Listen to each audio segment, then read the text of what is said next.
All right, let's jump in. Today, we're going on a whirlwind tour. I'm talking 5,000 years of pure genius, ambition, and belief, all told through the amazing story of architecture in India. I mean, really think about it for a second. How do you get from a simple cave, literally carved into the side of a hill, all the way to the breathtaking grandeur of the Taj Mahal? It seems like an impossible leap, right? Well, that's the exact journey we're going on today. So the history here is massive, it's huge, but you can really understand it by looking at three major creative leaps, three revolutionary ideas that basically changed the game completely. Okay, let's dive in. The very first leap, and you could argue it's the most important one, was all about the materials. For centuries, everything was built with stuff that just doesn't last. Wood, bamboo, clay, they all rot and decay. So making the switch to stone? That was a real game changer. It was a move toward permanence, a way to build for eternity. And this brings us to our first big idea, and it's kind of mind-bending. Instead of building up, the earliest stone architects in India did the complete opposite. They took material away. They would look at a solid mountain and see a temple just waiting to be excavated from it. Now this is where it gets really interesting. These early rock-cut caves from the Mauryan period were actually made to look like the older wooden buildings. I mean, look at that arch at the entrance. That curve is specifically designed to look like a bent bamboo or wooden frame. They were essentially fossilizing their old architectural styles in permanent stone. What a powerful way to honor the past while building something brand new for the future. So the crucial point here is that this was architecture by subtraction. It's a process where you start with a massive solid piece of the earth and you just carve away everything that isn't the building. Can you imagine the vision and the sheer amount of work that took? It's just incredible. Now, alongside caves, this era also gave us the stupa, a super important sacred structure in Buddhism. Let's break down the key parts using the famous Sanchi stupa. First, you've got the anda. That's the main dome shape that holds the relics. Up on top is the harmika, a kind of balcony that symbolizes the home of the gods. And then you have those incredibly detailed gateways, the toranas, which were basically storybooks carved in stone for everyone to see and understand. Mauryan art wasn't only about carving into mountainsides, they were also carving these enormous pillars from a single monolithic piece of stone. I mean, one giant piece.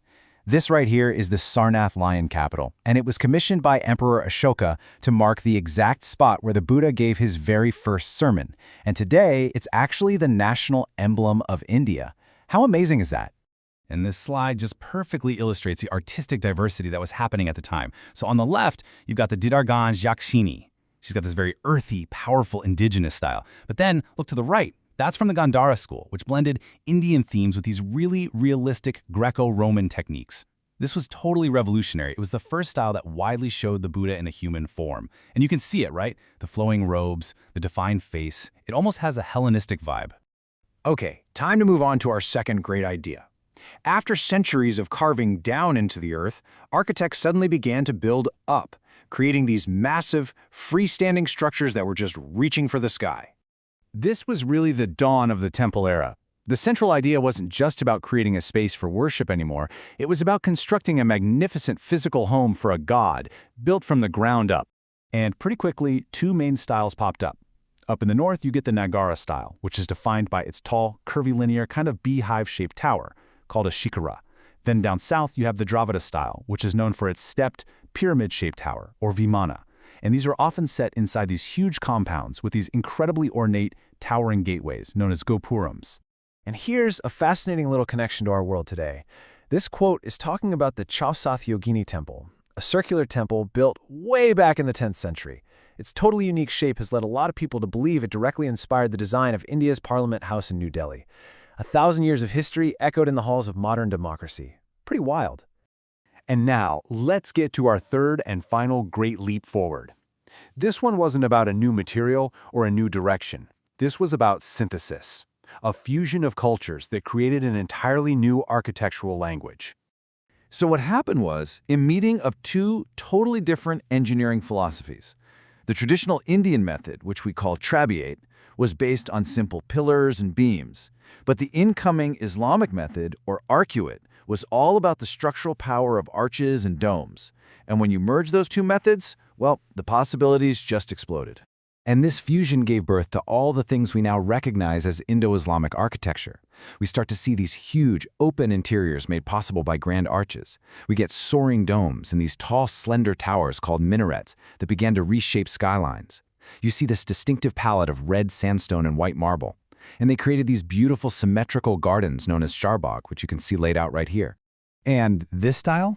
It hit its absolute peak under the Mughal Empire. This is the period that gave us buildings that are recognized all over the world for their elegance and perfect symmetry. Culminating, of course, in the breathtaking beauty of the Taj Mahal.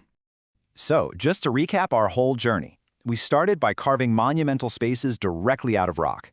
Then we learned to build magnificent homes for gods, reaching higher and higher. And finally, we fused different worlds and technologies together to create a new, elegant synthesis. You know, each of these structures, from the simplest little cave to the most elaborate tomb, is a story set in stone. It's a story of faith, of power, incredible human ingenuity. It really makes you wonder, doesn't it? What stories will the buildings we create today tell the world 1,000 years from now?